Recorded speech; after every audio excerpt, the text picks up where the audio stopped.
오늘 저희들에게 주시는 은혜의 말씀은 야고보서 1장 1절부터 4절입니다. 야고보서 1장 신약 370면에 있습니다. 야고보서 1장 1절부터 4절의 말씀을 봉독해 드립니다. 하나님의 말씀입니다. 하나님과 주 예수 그리스도의 종 야고보는 흩어져 있는 12지파에게 문안하노라. 내 형제들아, 너희가 여러 가지 시험을 만나거든 온전히 기쁘게 여기라. 이는 너희 믿음의 시련이 인내를 만들어내는 줄 너희가 알미라. 인내를 온전히 이루라. 이는 너희로 온전하고 구비하여 조금도 부족함이 없게 하려 함이라. 아멘. 하나님 말씀이었습니다. 여러분, 거룩한 주일 예배 오신 여러분을 환영합니다. 자, 우리 한번 또 두 번 해볼까요? 양손을 좀 가슴에 얹고 우리는 어떤 사람인가 신분을 한번 고백합니다. 나는 하나님의 특별한 사랑을 받은 사람입니다. 두 번 해봅니다.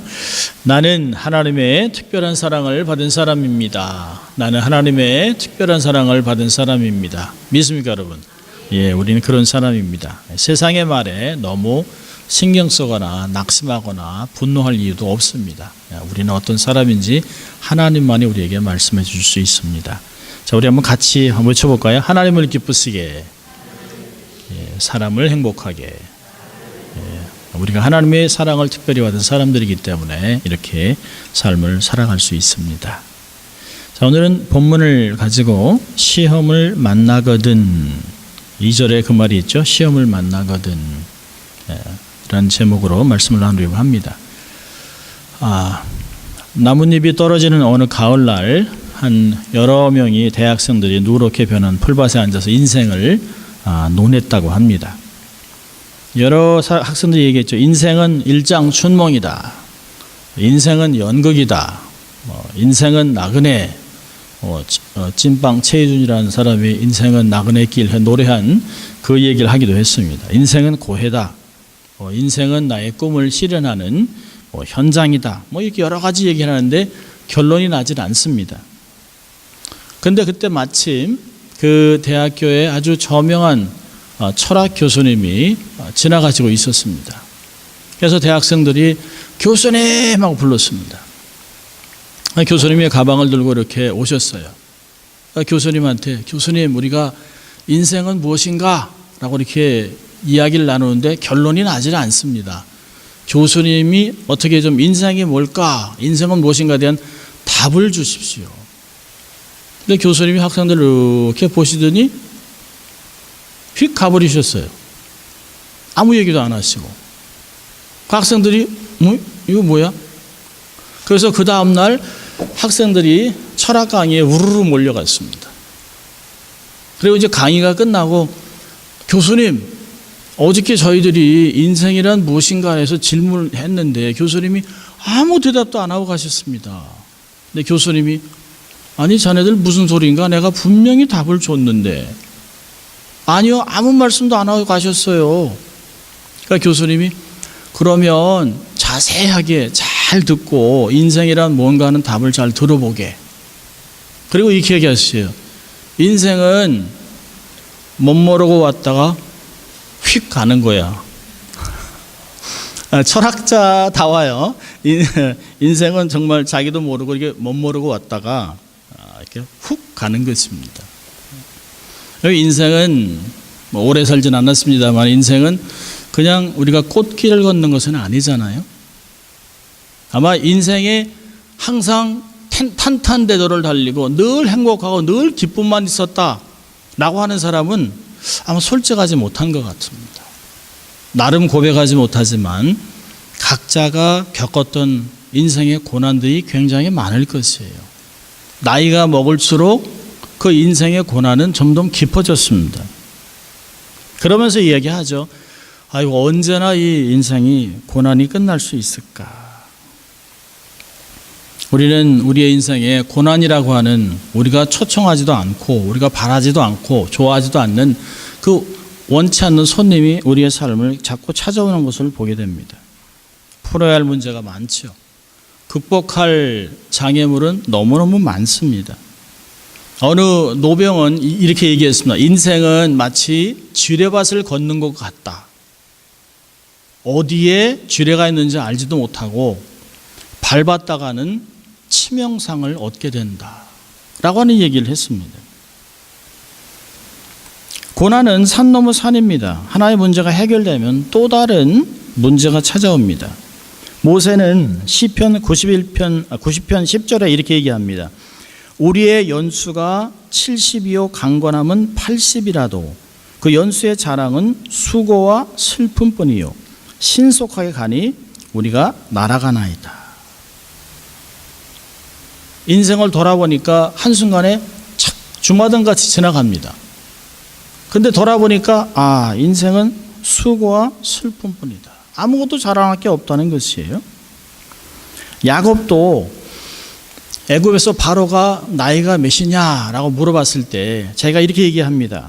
창세기 47장 9절에 내 나그네의 길의 세월이 130년입니다. 나 연세가 얼마 못 되니 우리 조상의 나그네 길의 세월에 미치지 못하나 험악한 세월을 보냈습니다. 자기 인생을 130년 살았는데 험악하게 살았다는 것이에요. 쉽지 않았다는 거죠. There's no silky way.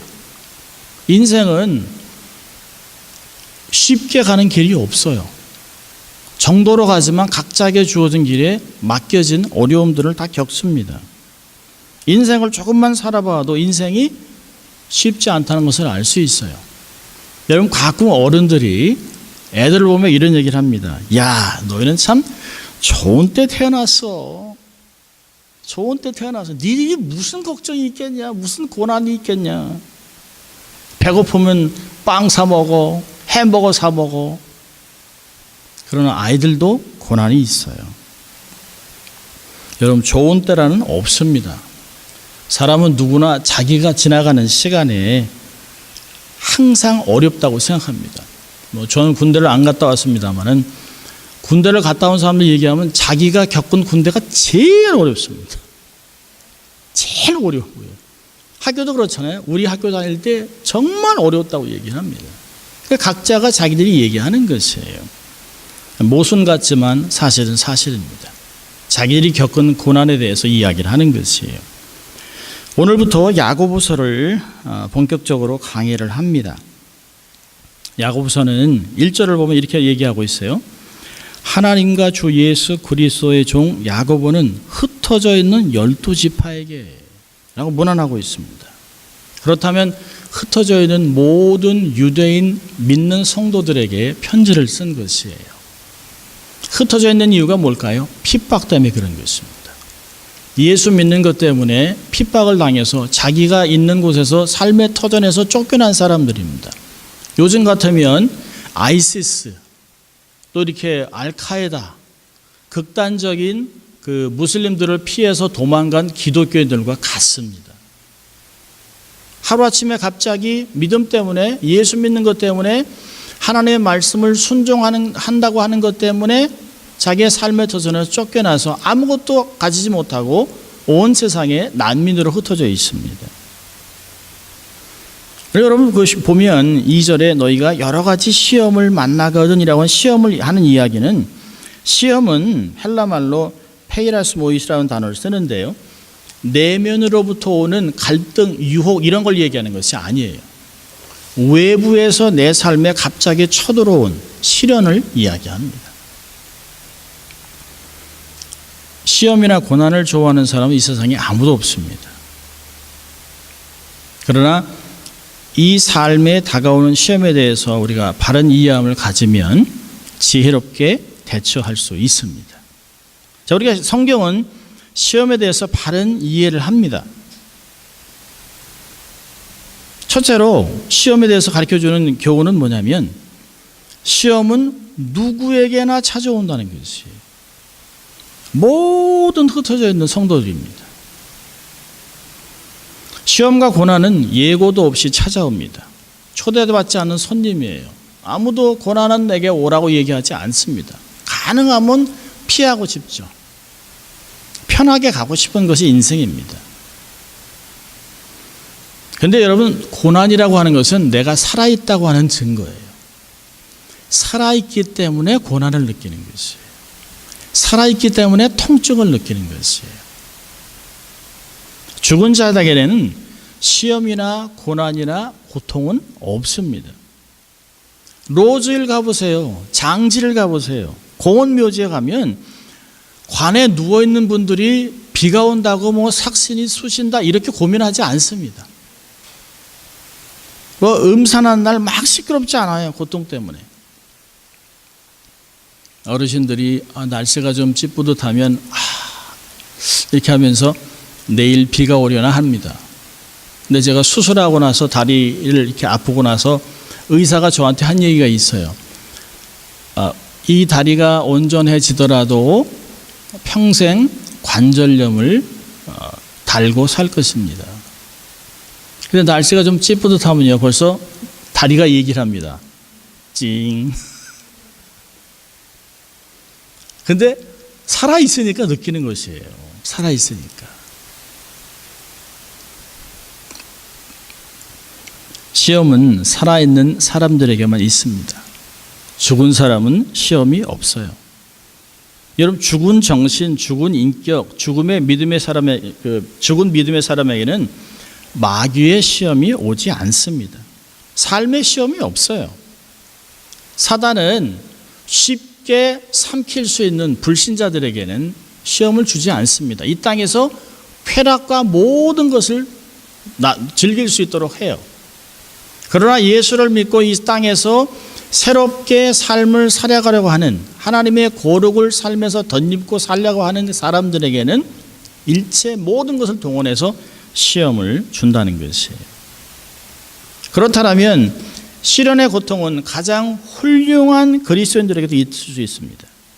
성경의 인물들은 사역 초, 사역을 하면서 사역 후에 어느 때든 삶 속에 어려움을 당했습니다. 여러분, 아담은 마귀로부터 시험을 받았죠. 아브라함은 기근으로부터 시험을 받았습니다. 창세기 12장에. 다윗은 사울로부터 13년 동안 얼마나 끊임없이 도망을 다녔는지 몰라요. 예수님도 사역을 시작하기 전에 광야에서 40일 금식하면서 마귀에게 시험을 당하셨습니다. 여러분, 예수님과 함께 타고 간 배에도 폭풍이 임했습니다. 풍랑이 임했습니다. 믿음의 사람들도 여러 가지 조건으로 시험을 받습니다.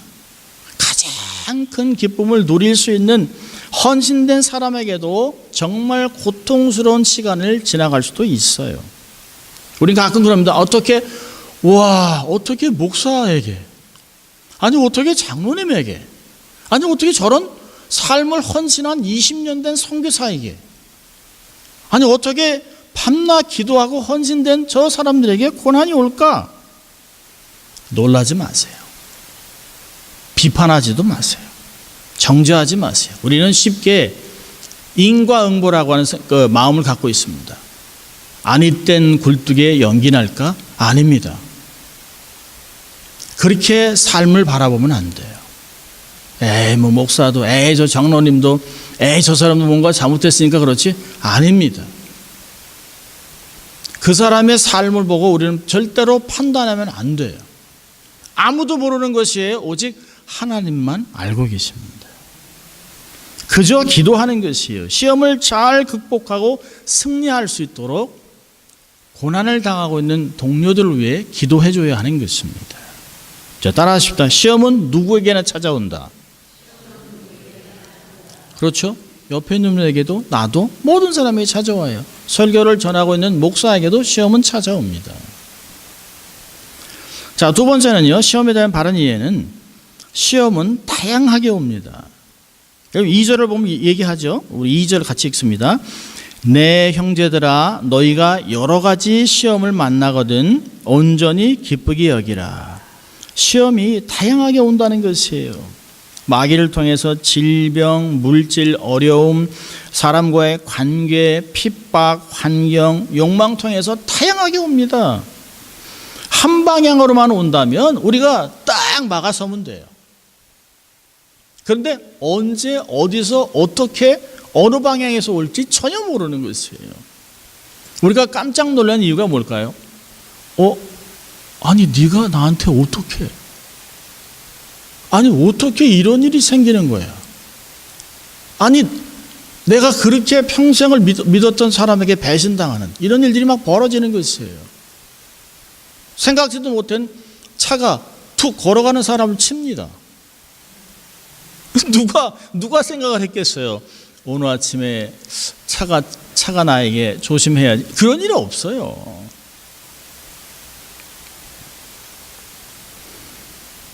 어느 방향으로 온다면 우리가 미리미리 준비할 수 있잖아요. 그런데 그렇지 않아요. 여러분, 학교 시험지도 매번 달라요. 여러 가지 시험을 만납니다. 예측하기가 어려워요. 다양한 모양으로 다가옵니다. 요한복음 10장 10절은 이렇게 얘기하셨습니다. 예수님이 도적이 오는 것은 도둑질하고 죽이고 멸망시키려는 뿐이요. 주님은 인격적으로 문 밖에서 두드립니다. 우리의 동의를 구하세요. 그러나 사단은 비인격체이기 때문에 우리의 삶에 아무 때나 쳐들어와서 황폐하게 만들어 놓습니다. 인생을 황폐하게 만들어 놔요.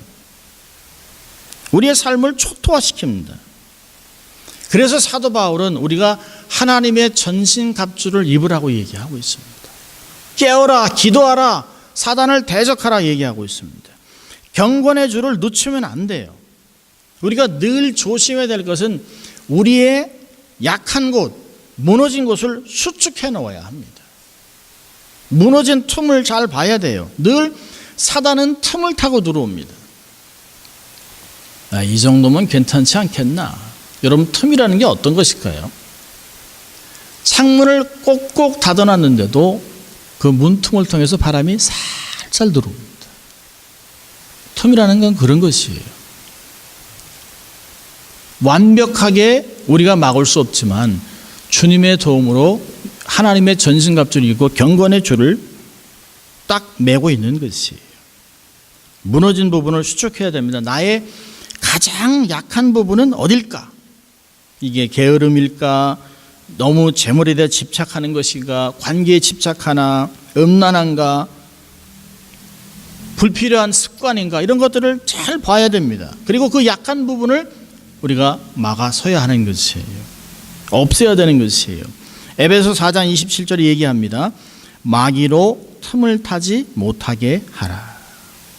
여러분, 시험은 다양하게 옵니다. 하나를 이겼다고 우리가 승리에 도취해 있으면 안 돼요. 늘 하나님의 전신갑주를 입고 사방을 보고 깨어 기도하고 경건을 유지해야 하는 것입니다. 세 번째로 시험은 하나님의 뜻입니다. 여러분, 시험을 통해서 오는 고난은 하나님의 소리예요. 여러분가 세상에서 너무 분주하게 살다 보니까 하나님이 우리에게 하시는 말씀이 안 들립니다. 평상시에는 세상 소리가 그렇게 크게 들려요. 사람 이야기, 사람들이 이야기하는 텔레비 소리 많이 들립니다. 그런데 고난을 당하면 우리의 마음이 낮아져요. 고난의 골짜기에 빠져 있는 동안 우리의 삶에서는 하늘을 향하게 되고 하나님이 우리에게 외치는 소리가 들립니다. 여러분, 고난은 하나님이 우리에게 외치는 소리예요. 어떤 때는 그만! Stop it! 그렇게 얘기할 수도 있고요. 나를 봐라, 내가 도와줄게 라고 하나님의 음성이 우리에게 들려오는 것이에요. 고난의 골짜기에서 그때 하나님의 음성들을 듣기 시작합니다. 여러분, 시험은 기도하라는 신호입니다. 기도하라. 야고보서 5장 13절은 이렇게 얘기합니다. 너희 중에 고난당하는 자가 있느냐? 저는 기도할 것이요. 고난을 당하면 사람들은 대개 분노하든지 짜증을 내든지 낙심을 하든지 원망할 거리를 찾습니다. 남편 때문에, 아내 때문에, 자식 때문에, 자식이 왼수야 라고 얘기를 합니다. 아니요, 자식이 왜 왼수입니까? 자식이 태의 축복이지요.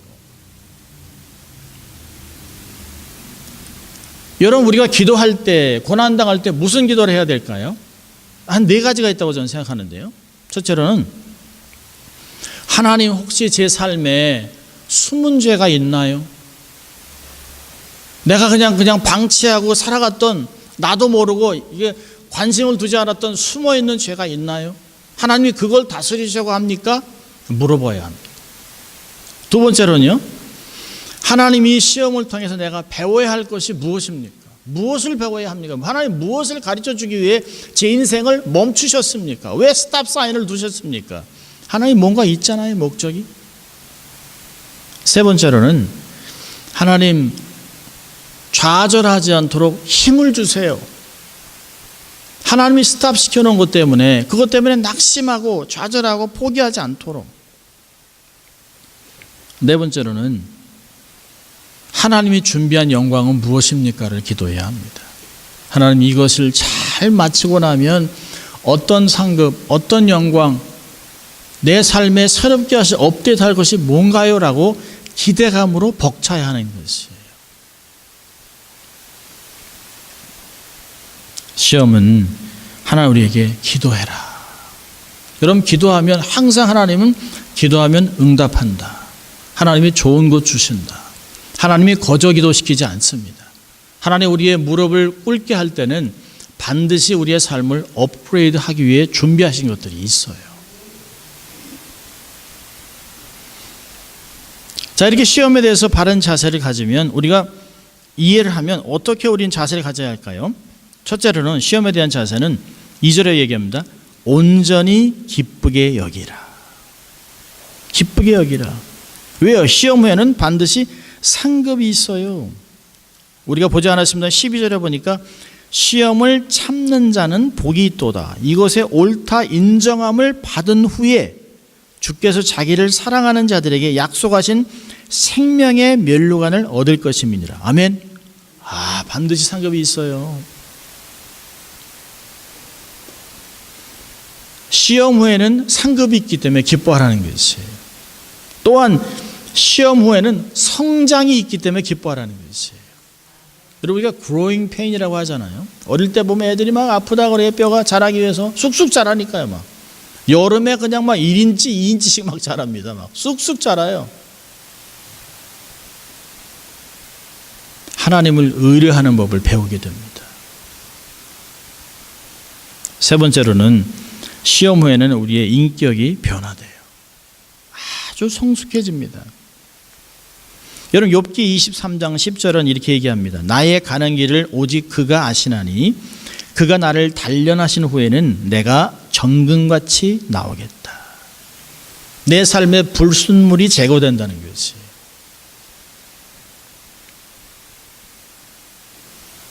여러분 해안선에 보면 둥글게 깎인 그 바위들이 있습니다. 이 돌들이 동글동글 깎여 있어요. 왜 그럴까요? 계속 파도를 맞으면서 이게 모난 게 깎인 것이에요. 여러분 고난을 많이 겪은 사람들을 보면요, 모난 부분이 많이 없어졌어요. 그렇게 성격이 괴팍하고 막 급하고 막 힘들고 사람들을 몰아붙이던 그런 성격이 유순해집니다. 느긋해져요. 그리고 여유를 갖습니다. 모난 부분이 깎여요. 여러분 아픈 만큼 성장이 있는 것이에요. 아픈 만큼. 욥의 시험 뒤에는 갑절의 복이 있었죠. 400년의 암흑기간, 이 중간기를 거치고 나서 주님이 오셨죠. 예수님의 40일의 광야에서 시험 후에 하나님의 기름 부음의 역사가 사역이 막 시작되잖아요. 예수님의 승천 후에 오순절 다락방에 성령 세례, 이런 일이 막 나타났습니다. 여러분 중에 시험이 있다면, 여러분이 혹시 시험 중에 있다면 기대하십시오. 잘 견디세요. 갑절의 기름 부음을 사모하시길 바랍니다. 여러분 아무리 큰 시험이 와도 그 시험을 덮을 은혜만 있으면 되는 것이에요. 그걸 감당할 수 있는 믿음만 있으면 되는 것이에요. 하나님 시험을 벗어날 수 있도록 도와주십시오라고 기도하기보다는 이 시험을 덮을 믿음을 주세요. 은혜를 주세요라고 기도하는 것이 훨씬 지혜로운 것입니다. 때를 따라 돕는 은혜를 구하십시오. 나의 삶 전체를 덮을 큰 은혜를 구하십시오. 은혜만 있으면 됩니다. 아멘. 은혜가 모든 것을 이길 수 있어요. 내 삶에 답답하고 낙심되고 짜증나고 원망한다면 내 삶에 은혜가 마르고 있다는 것이에요. 내 삶에 하나님의 은혜가 마르고 있구나. 내가 물된 동상이 되기 위해서 다시 한번 낮아지고 하나님 내 삶에 하나님의 은혜가 넘쳐나는 그런 삶이 될 수 있도록 도와달라고 기도해야 하는 것이에요. 시험에 대한 바른 자세는 기쁘게 여기고요. 또 두 번째로는 4절을 보면 인내를 온전히 이루라라고 얘기합니다. 온전히 이루라. 여러분, 온전히 이루라는 말은 뭘까요? 포기하지 말라는 것이에요. 포기하지 말라. 고난 때문에 포기하지 말라는 것이에요. 여러분, 시험은 하나님이 어떠한 우리의 삶의 성숙을 위해 주실 수도 있어요. 그러나 시험은 사단이 우리의 삶을 멸망시키기 위해 우리의 삶에 쳐들어올 수도 있어요. 다양하게 올 수 있어요. 그러나 하나님이 주시는 시험은 우리를 단련하고 우리를 보다 나은 인격으로 만들기 위해서 최선의 것을 만들려는 목적으로 우리의 삶에 시험을 주는 것입니다. 여러분, 학생들이 시험을 보는 이유가 뭘까요? 시험을 통해서 배운 것을 확인하고 다음 단계로 넘어가기 위한 것이에요. 저도 학교에서 가르치면서 보면 시험을 좋아하는 사람은 없습니다. 근데 시험은 얼마큼 낼까요? 시험은 선생이 가르친 것만큼만 냅니다. 정말 좋은 선생은 가르친 것도 좋지만 학생들이 이해한 만큼만 시험을 내요. 그러니까 고린도전서 10장 13절에 그러잖아요. 우리가 믿은 만큼 시험을 당하는 것이에요. 믿음의 분량만큼 시험이 오는 것이에요. 그런데 시험 당할 때 감당하지 못하면 하나님이 그때 피할 길을 내서 시험을 감당하게 해요. 학생들이 가끔 그럽니다. 이거 다시 보면 안 될까요? 제가 어떤 때는 너무 답답하면 똑같은 시험지를 줘요. 똑같은 시험지. 답을 다 얘기해주고 1절 후에 다시 보면 학생들은 설마 똑같은 걸 주겠냐 생각하고 준비를 합니다. 근데 똑같은 시험을 줘요. 학생들의 긍휼을 베푸는 것이에요. 피할 길을 내게 하는 것이에요. 이 학생들이 F를 받으면 삶에 얼마나 낙심을 할까. 좋은 성적을 줍니다. 여러분, 사람의 마음도 그런데 하나님 우리의 삶을 얼마나 긍휼히 여기십니까? 넘어질까, 자빠져서 낙심할까, 포기할까, 우리의 삶을 부드럽게 인도하시기도 하고 이렇게 세우기도 한다는 것이에요. 최선의 길을 주시려고 하는 것이에요. 그러니까 절대로 포기하면 안 돼요. 좌절하고 낙심하지 말아야 됩니다. 시험에서 인내해야 되는 것이에요. 로마서 5장 3절은 이렇게 얘기합니다. 우리가 환난 가운데서도 즐거워하나니 이는 환난은 인내를 이루는 줄 알미로다. 여러분, 한번 그 히브리서 10장으로 가볼 거예요. 야고보에서 한 몇 장만 넘기면 히브리서 10장 36절이 나옵니다. 363페이지인데요. 히브리서 10장 36절. 너무 좋은 말씀이에요. 찾으셨으면 한 목소리로 같이 읽습니다. 너희에게 인내가 필요함은 너희가 하나님의 뜻을 행한 후에 약속을 받기 위함이라. 아멘입니까? 인내해야 돼요. 근데 여러분, 인내는 그냥 하는 것이 아니에요. 하나님의 뜻을 행하면서 인내해야 합니다. 손을 놓고 그냥 넋놓고 기다리는 것이 아니에요. 힘들고 고난이 있지만 포기하지 않고 눈물이 나지만 씨를 뿌리러 나가고 내게 맡겨진 일을 최선을 다하고 엄마는 엄마로서, 아내는 아내로서, 자식은 자식으로서, 성도는 성도로서 직장에서 최선을 다하고 하나님의 부르심을 감당할 때 때가 되면 하나님이 약속을 주신다는 것이, 약속을 이루어 주신다는 것이에요. 여러분, 인내가 뭘까요? 우리가 닮아야 할 주님의 성품이에요. 성령의 열매 중 하나가 오래 참음입니다. 인내를 온전히 이루라고 하는 것은 우리의 힘으로 이루라는 것이 아니에요. 하나님의 성령님의 도움을 받고 견디라는 것이에요. 하나님, 내 힘으로는 감당이 안 되지만 내가 잘 견딜 수 있도록 하나님 내게 힘을 주시옵소서, 인내하게 도와달라고 기도하라는 것이에요. 성령을 의지하고 충만함을 받으라는 것이에요. 성령의 인도하심에 순종하는 것이에요. 끝까지 주님의 도움을 붙잡고 견디는 자가 구원을 받는 것이에요. 여러분, 성공의 반대말은 뭘까요? 실패가 아니에요. 성공의 반대말은 포기입니다. 포기하면 아무것도 이루어지지 않습니다. 우리의 삶에 아무것도 이루어지지 않아요. 한 시골 청년이 캔사스시티에 들어왔습니다. 출판사와 신문사를 찾아다니면서 자기가 그린 만화를 실어달라고 부탁하지만 한 군데도 상대해 주지 않습니다. 주일에서 아무 교회나 길거리에 보이는 교회로 들어가서 예배당에 앉아있지만 목사님의 설교가 하나도 귀에 들어오지 않아요. 목사님 설교 들으면서 그냥 눈물만 나는 겁니다. 야, 내가 이거 이렇게 아무도 나를 상대해 주지 않고 이렇게 그냥 거지가 되는구나 라고 생각을 해요. 근데 목사님이 이렇게 설교를 하면 청년이 설교 듣는다 눈물만 줄줄 흘리고 있습니다.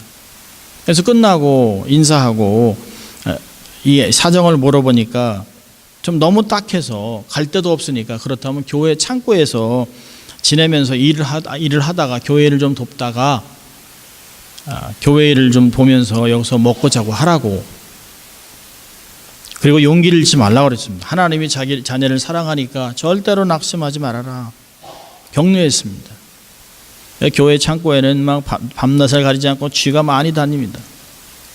처음에는 막 무섭다가 나중에 너무 외로우니까 쥐한테 이제 이렇게 막 음식을 이렇게 줬어요. 그러니까 쥐가 도망가지도 않습니다.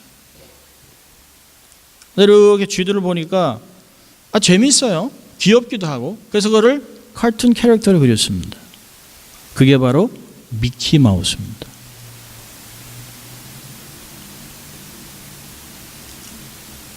이 집도 없고 갈 곳도 없고 먹을 것도 없던 청년이 바로 월트 디즈니입니다.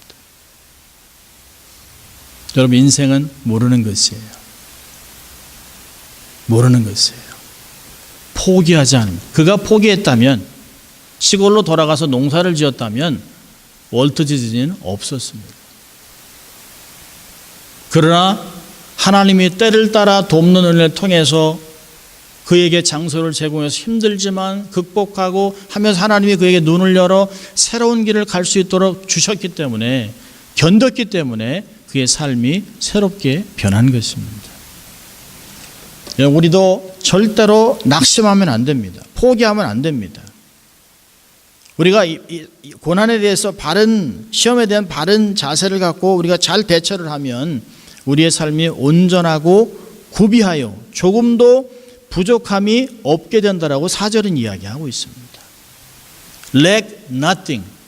부족함이 없다는 것이에요. 할렐루야. 시험을 두려워하지 마세요. 내가 살아있구나.